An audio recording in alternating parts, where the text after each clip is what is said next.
in no particular order, short-term funding, and funding that is not on the basis of full cost recovery. So thinking about, so for example, the refugee work, we had a 12-month bit of funding, then a 6-month bit of funding that was paid retrospectively, and then another 12 months. So after informally, officially, we only have funding to work with the refugees until next March. Now, I think in the time that we've been doing this work with the hotel, which is for 18 months or so, I think one person there has had their asylum claim processed. And there are 105 people.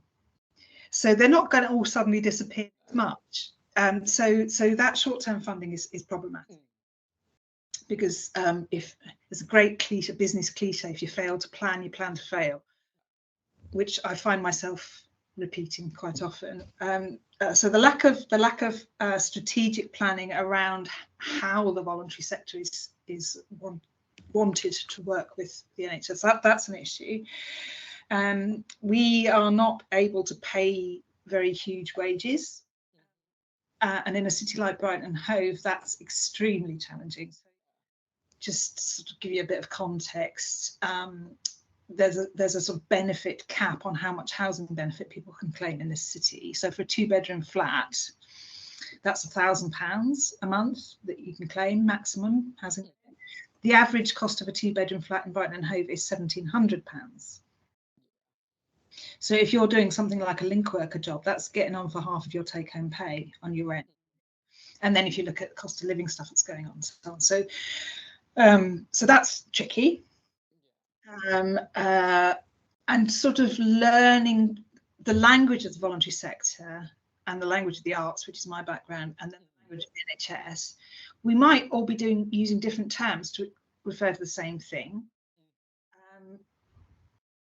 So the term clinical supervision, for example, so we use it in the way it's used in psychotherapy, which is, support for individuals working at the front line to make sure that they have a therapeutic space to process what's coming up for them during the work. It's essentially psychotherapy.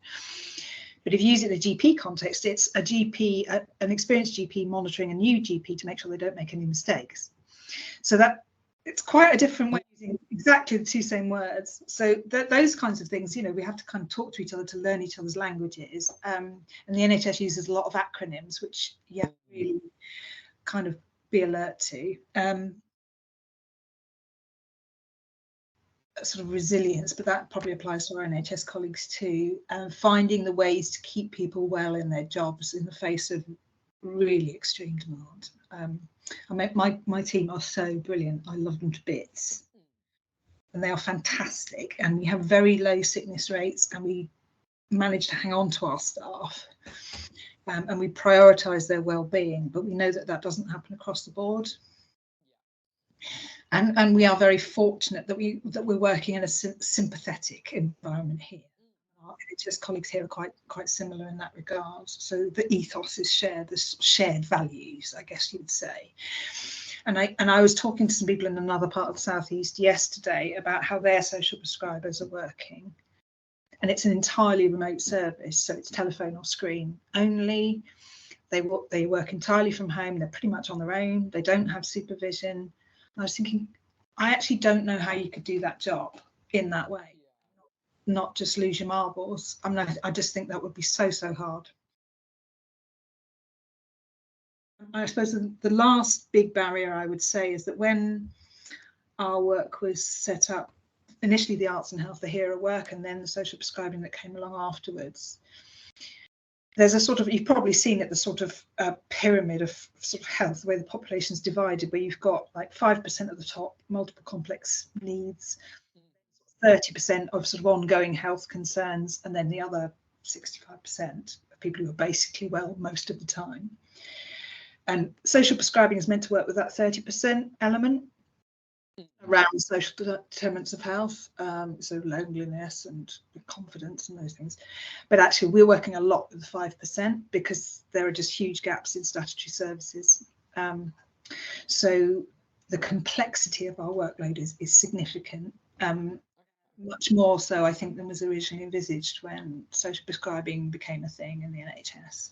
So yeah, so that's a barrier too, because if you're spending a lot of time dealing with people where you don't really have the skills, so complex mental health stuff, that's going to take time, and we're probably not the right people to be doing that.